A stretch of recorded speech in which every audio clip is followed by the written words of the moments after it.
Hello friends, welcome to channel. എല്ലാവർക്കും പുതിയൊരു വീഡിയോയിലേക്ക് സ്വാഗതം. എൻ്റെ പേര് അജയ്.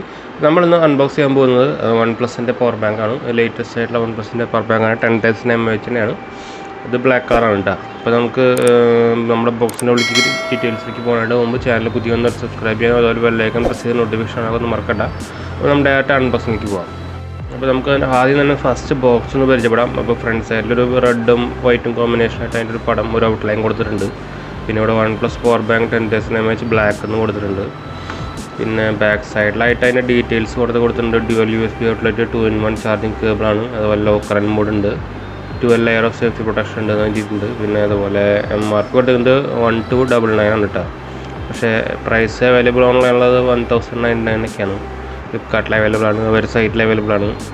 പിന്നെ ഇതൊക്കെ സെയിം ആണ്. പിന്നെ നമുക്ക് ഇതൊന്ന് കമ്പയർ ചെയ്യുള്ളൂ എന്താ വെച്ചാൽ നമ്മുടെ ഒപ്പോ പവർ ബാങ്ക് വെച്ചിട്ടാണ് സെയിം ആണ്. ജസ്റ്റ് ബ്രാൻഡ് നെയിം മാത്രമേ വ്യത്യാസമുള്ളൂ. ജസ്റ്റ് അതുപോലെ ജസ്റ്റ് ഒന്ന് ബോക്സൊക്കെ ഒന്ന് ജസ്റ്റ് ഡിഫറൻസ് ഉള്ളൂ. ബാക്കിയൊക്കെ സെയിം ആണ്. എനിക്ക് തോന്നുന്നു രണ്ടും ഒരേ സാധനം മാനുഫാക്ചർ ചെയ്തിട്ട് ജസ്റ്റ് റീബ്രാൻഡ് ഇറക്കുന്നതുകൊണ്ട് നിങ്ങൾക്ക് അറിയായിരിക്കും. OnePlusഉം Oppo ഒക്കെ ഒരേ കമ്പനി സാധനങ്ങളാണ്. അപ്പം മിക്ക അവരുടെ ഹൈ എൻഡ് ഫോണുകളും ഓപ്പോൻ്റെ ഹൈ എൻഡ് ഫോണുകൾ തന്നെയാണ്. വെറുതെ റീബ്രാൻഡ് ചെയ്ത് ചെറിയൊരു മൈനർ ചേഞ്ച് വരുത്തിയിട്ട് ഇറക്കുന്നതാണ്. അപ്പോൾ അതേപോലെ തന്നെയാണ് ഇതും. അപ്പോൾ നമുക്ക് എന്തായാലും ഇത് ബോക്സിൻ്റെ ഉള്ളിൽ നിന്ന് എന്തായാലും പുറത്തേക്ക് എടുക്കാം. സീലൊന്ന് പൊട്ടിക്കാം. അപ്പോൾ ഇതിൻ്റെ സീൽ ഞാൻ ഒന്ന് പൊട്ടിച്ചിട്ടുണ്ട്. അപ്പോൾ നമുക്കൊന്ന് ഓപ്പൺ ചെയ്യാം. അപ്പോൾ നിങ്ങൾക്ക് അറിയായിരിക്കും ഇതിൻ്റെ ബോക്സൊക്കെ ഓൾമോസ്റ്റ് സിമിലറാണ് നമ്മുടെ ഒപ്പോൻ്റെ ഇതായിട്ട്. അപ്പോൾ ഇതാണ് സംഭവം. ഒരേ ഡിസൈൻ, ഒരേ ഡിസൈനൊക്കെ തന്നെയാണ്. കുറച്ച് ടെക്സ്ചറും അതൊക്കെ വ്യത്യാസമുള്ളൂ. ബോക്സും ചെറുതായിട്ട് ഒരു അതിൻ്റെ ബ്രാൻഡ് ലോഗും അതിൻ്റെ ഡിസൈനിങ്ങും ചെറുതായിട്ടൊരു വ്യത്യാസമുള്ളൂ. ബാക്കിയൊക്കെ നോക്കി കഴിഞ്ഞാൽ സെയിമാണ്. ബോക്സ് അടക്കം സെയിമാണ് ശരിക്കും കണ്ടു. ഡിസൈൻ ബോക്സിൻ്റെ സെയിമാണ്. ലോഗോ ഡിഫറൻസ്, അതുപോലെ ഈ പ്രിൻറ്റിങ് ഡിഫറൻസ് മാത്രമേ ഡിഫറൻസ് ഉള്ളൂ. അപ്പോൾ എന്തായാലും നമുക്ക് മാറ്റി വയ്ക്കാം. വലിയ ഔട്ട്പുട്ടൊക്കെ സെയിമാണ് കേട്ടോ. അപ്പോൾ വലിയ ഒരു ഡിഫറൻസും ഇല്ലയെന്ന് പറയാം ശരിക്കും സത്യം പറഞ്ഞാൽ. സംഭവം ഒരേ കമ്പനിയാണ്. നിങ്ങൾക്ക് അറിയാം, OnePlus Oppo ഒക്കെ BBK ഇലക്ട്രോണിക്സ് എന്നൊരു ബ്രാൻഡിൻ്റെ കമ്പനിയാണ്. അപ്പോൾ അവരിത് ഒരുമിച്ച് ഇറക്കിയിട്ട് റീബ്രാൻഡ് ചെയ്തിട്ട് മാറ്റണതാണെന്ന് തോന്നുന്നുണ്ട് എനിക്ക്. അതുകൊണ്ട് വലിയ ഡിഫറൻസും ഒന്നും കാണാനില്ല. പിന്നെ ബോക്സിൽ ഒരു നമ്മുടെ കാർബൺ ഫൈബർ ടെക്സ്റ്റഡ് ആയിട്ടുള്ള ഒരു ബ്ലാക്കാണ് എനിക്ക് കിട്ടിക്കുന്നത്. കാണാൻ നല്ല ഭംഗിയുണ്ട്. കാർബൺ ഫൈബറാണ് അത്, കാരണം കോറൊന്നുമില്ല. മറ്റേത് പ്ലെയിൻ ആയിരുന്നു മറ്റേ ഓപ്പോൻ്റെ. പിന്നെ ഒരു റെഡ് കേബിൾ കളഞ്ഞൊരു കാർഡ് കിട്ടിയിട്ടുണ്ട്. അതുപോലെ പിന്നെ ഒരു നമ്മുടെ നോർമൽ അതിനുള്ള വെള്ളം കൂടെ ഒരു മാനുവലും കിട്ടിയിട്ടുണ്ട്. പിന്നെ ഒരു കേബിളാണ് റെഡും വൈറ്റ് ആയിട്ടുള്ള കോമ്പിനേഷൻ ആയിട്ടുള്ള ഒരു 2-in-1 കേബിളാണ്. മറ്റേ ഒപ്പോയിലും സെയിം തന്നെയായിരുന്നു. അപ്പോൾ നമുക്ക് ഇതിൻ്റെ ഒരു മെയിൻ കാര്യങ്ങളൊക്കെ പറഞ്ഞു കഴിഞ്ഞാൽ ഡിസൈനിങ് അതൊക്കെ സെയിമാണ്, ഒരു ഡിഫറൻസും ഇല്ല. വെയ്റ്റ്ലെസ് ആണ് നല്ല.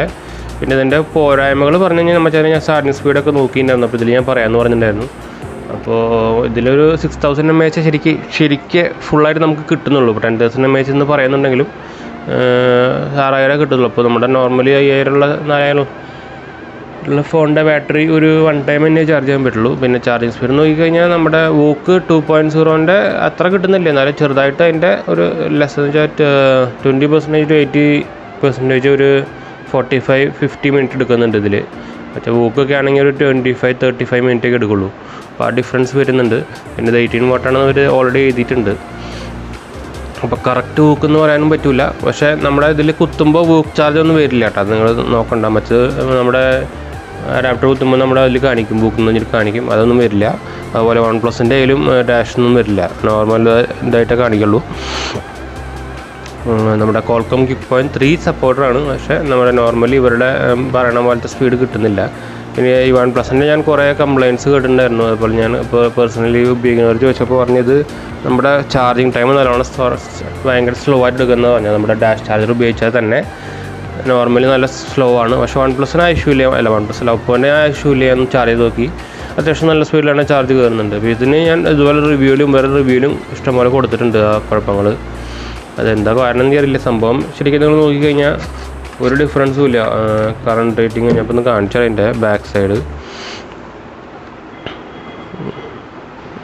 എന്തായാലും ഔട്ട്പുട്ടും നമ്മുടെ ഇൻപുട്ടും ഒന്ന് നിങ്ങൾക്കൊന്ന് പോസ് ചെയ്ത് നോക്കിയാൽ മതി. സെയിമാണ്, ഒരു ഡിഫറൻസും ഇല്ല. സംഭവം ഒരേ സമയത്ത് ഡിസൈൻ ചെയ്ത് മാനുഫാക്ചർ ചെയ്തിരിക്കുന്നൊരു സംശയം വേണ്ട. ജസ്റ്റ് റീബ്രാൻഡ് ചെയ്തിട്ടുള്ളൂ, വേറെ ഒന്നും ചെയ്തിട്ടില്ല. ഒരു സംഭവം ഒരേ സാധനം തന്നെയാണ്. ഇതേപോലെ തന്നെയാണ് ഇവരെ OnePlusൻ്റെയും ഓപ്പോൻ്റെ ഒക്കെ ഫോണുകളും. ഹൈ എൻഡ് ഓപ്പോൻ്റെ ഫോണുകൾ തന്നെയാണ് ഈ OnePlus റീബ്രാൻഡ് ചെയ്ത് ചെറിയൊരു മാറ്റം വരുത്തി ഇറക്കുന്നതൊക്കെ. അപ്പോൾ എന്തായാലും നിങ്ങൾക്കൊരു തന്നെ 1000 രൂപ ഇതിന് വരുന്നുള്ളൂ. മറ്റേനായിട്ട് കുറച്ച് റേറ്റ് കുറവാണ് കേട്ടോ. ഒപ്പനായിട്ടും കുറച്ച് റേറ്റ് കുറവാണ് വൺ+ൻ്റെ ഫോണിന്, പവർ ബാങ്കിന്. അപ്പോൾ നിങ്ങൾ എന്തായാലും ഒരു 1000ൻ്റെ റേറ്റിൽ നിങ്ങൾ നോക്കുന്നുണ്ടെങ്കിൽ വൺ+, വലിയ കുഴപ്പമൊന്നും ഉണ്ടാവില്ല. അപ്പോൾ എൻ്റെ കയ്യിൽ സാംസങ്ങിൻ്റെ വേറൊരു പവർ ബാങ്ക് കൂടി ഉണ്ട്. അതാണ് ഞാൻ പറഞ്ഞത്, സാംസങ്ങിൻ്റെ ഉപയോഗിക്കുന്നുണ്ട്. ഇത് 15 വാട്ടാണ്.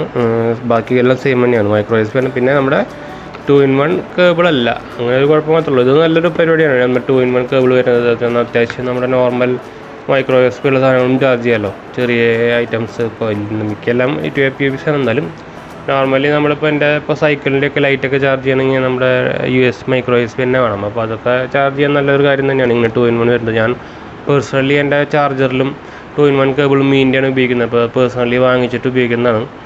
അപ്പോൾ അത് നല്ലൊരു സംഭവം തന്നെയാണ്. എനിക്ക് കേബിൾ അങ്ങനത്തെ മോഡൽ വരുന്നത് നല്ലതായിരിക്കും എന്ന് എനിക്ക് തോന്നുന്നുണ്ടായിരുന്നു. അപ്പോൾ നോർമൽ ചാർജറിലും അങ്ങനെ വരികയാണെങ്കിൽ നല്ലൊരു യൂസ്ഫുൾ ആയിരിക്കും. അപ്പോൾ എന്തായാലും നമുക്കിതിൻ്റെ കമ്പാരിസനൊക്കെ നിങ്ങൾക്ക് ഇഷ്ടപ്പെടുന്നിരിക്കുന്നു. അപ്പോൾ വീഡിയോ ഇഷ്ടപ്പെട്ടാൽ ലൈക്ക് ഷെയറൊക്കെ ചെയ്യുക, അതുപോലെ സബ്സ്ക്രൈബും ചെയ്യാമെന്ന് മറക്കണ്ട. അപ്പോൾ അതുപോലെ ലൈക്കും കമൻറ്റും സംശയങ്ങളൊക്കെ ഉണ്ടെങ്കിൽ കമൻ്റായിട്ടും ചെയ്യുക. അപ്പോൾ ശരി ഫ്രണ്ട്സ്, നമുക്ക് ഇനി അടുത്തൊരു ഇൻട്രസ്റ്റിംഗ് വീഡിയോയിൽ കാണാം. Bye friends.